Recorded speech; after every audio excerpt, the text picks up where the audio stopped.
वीर सरस्वतीचे ज्ञानपीठ हे गुणवंतांचे वैभव या मातीचे वैभव या मातीचे. Welcome to the fourth lecture of second module, that is Fusion Splicer Basics. In previous lectures we studied about the different types of faults that can occur in the optical fiber link, and then we studied the important instrument optical time domain reflectometer in detail. Now whenever the faults are located, the location of the fault and what is the fault, then to repair that fault the important instrument is required, that is called as the fusion splicer. So what is this splicing? The fiber optic splicing is the process of joining two or more fibers together. So wherever you are deploying a new fiber optic network or expanding an existing network, you must ensure your fibers are properly spliced to avoid the network disruptions. Splicing fibers is commonly used to rejoin the fiber optic cable when accidentally broken, or to fuse two fibers together to create the fiber that is too long for the required cable to run. So there are different types of splicing. The most accepted methods are the mechanical splicing and the fusion splicing.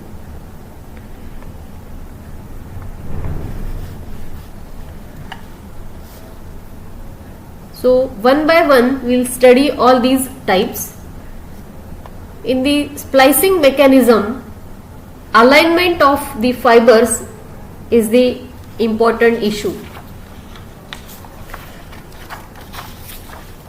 So let us see more details of this fiber alignment.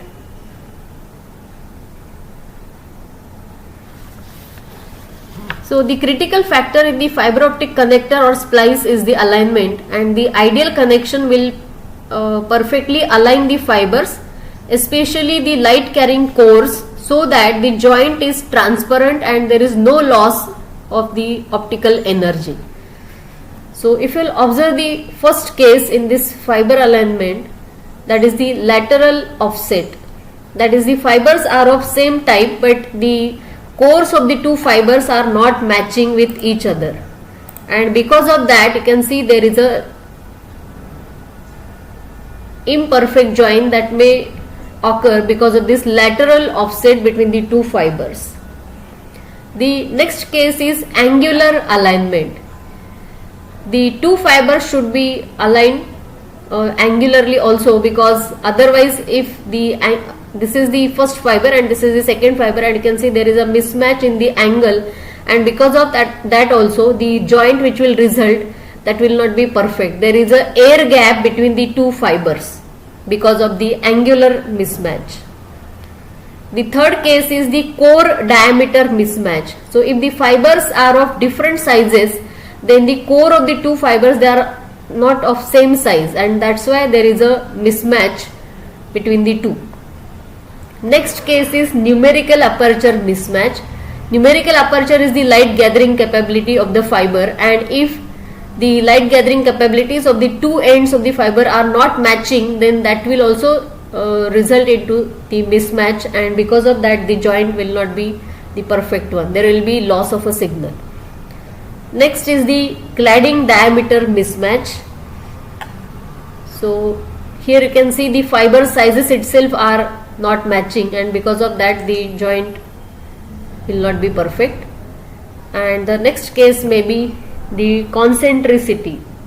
So if the core is not exactly at the center of the fiber, because of that also we can, so this is a side view, and we can see that this core is not exactly at the center of the fiber, and because of that there will be a mismatch. So now in this diagram you can see the process of the alignment. So this is one fiber, this is second fiber, and how they will be aligned. So there is a graphical user interface, and on this also you can see the fiber picture is displayed.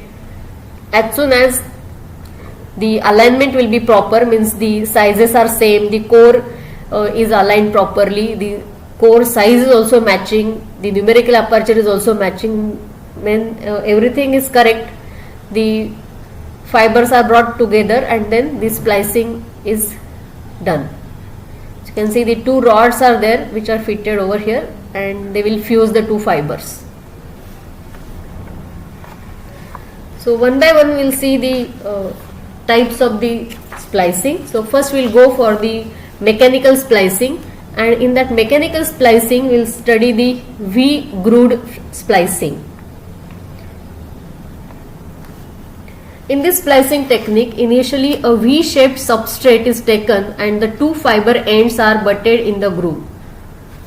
So this is that V-shaped groove, and this is one end of the fiber, this is another end of the fiber, and once the two gets placed inside the groove in a proper alignment, then they are bonded by an adhesive or an index matching gel, and this adhesive provides the proper grip to the connection.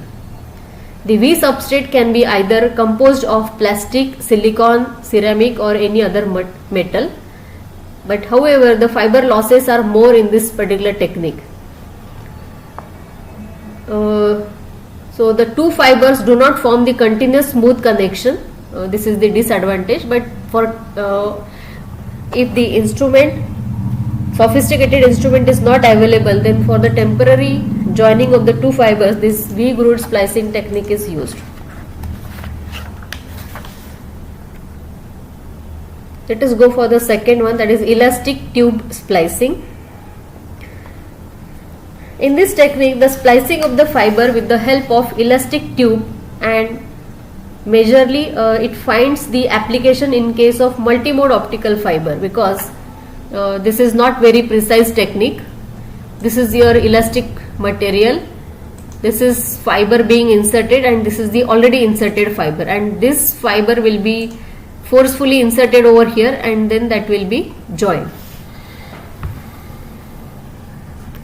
The fiber loss in this case is almost similar to that of the fusion technique. Losses are quite less as compared to the V-grooved splicing. Basically the elastic material is rubber, and inside which a small hole is present. The diameter of this hole is somewhat less than the diameter of the fiber to be spliced. Also tapering is done at the end of both the fibers in order to allow easy insertion inside the tube. So this you can see, this is the tapering which is done on both the ends, and when the fiber with a slightly larger diameter than the hole is inserted inside the hole, then it eventually gets expanded as a symmetrical force is exerted by the material on the fiber, and due to this symmetricity, proper alignment between the two fibers is achieved.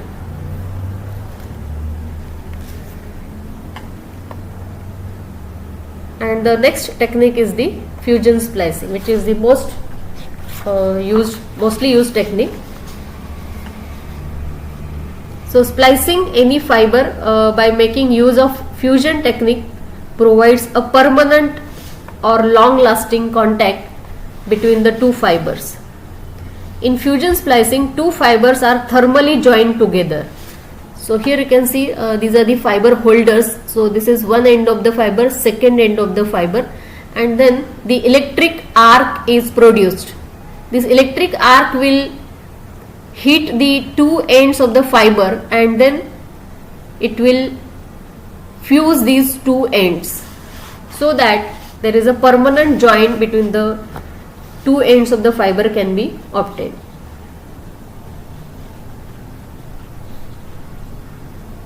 This fusion splicing technique gives very less loss, that is between 0.05 to 0.1 dB.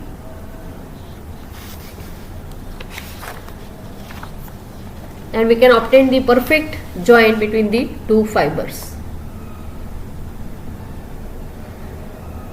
So whatever process just now we have seen, that is the last part of the process. Before that there are different steps followed. So which are those, and which are the different tools required for this fusion splicing? So the first important tool is the stripper. So in the splicing process, this is the first step. that is stripping the fiber, that is removal of the outer cover of the fiber. To start the fusing of the fibers together, you must remove or strip the protective polymer coating around the optical fiber, and this is usually done with the mechanical stripping device, which is shown in this diagram. The second step is the fiber cleaning. So after the fiber has been stripped by the of the coating, it's time to clean the bare fiber using the isopropyl alcohol. So using this particular solution, the fiber is cleaned. After that, the next step is cleaving. So the instrument used is called as the cleaver.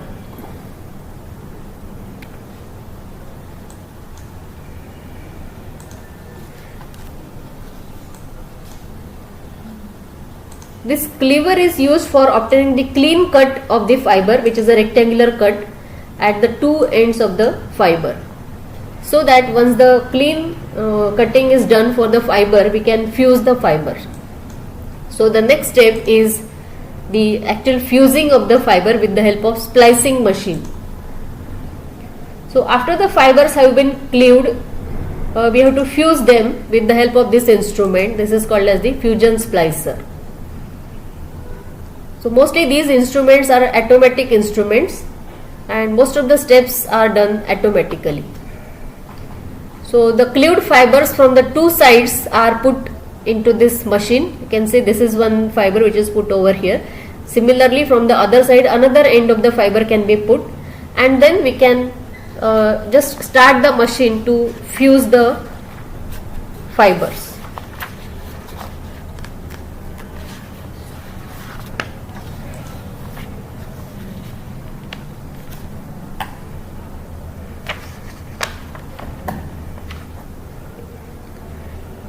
So in this lecture we studied the details of this splicing machine, how it works and what are the usage and which are the other techniques of splicing. In next lecture we will see the actual demo of the splicing machine. Thank you.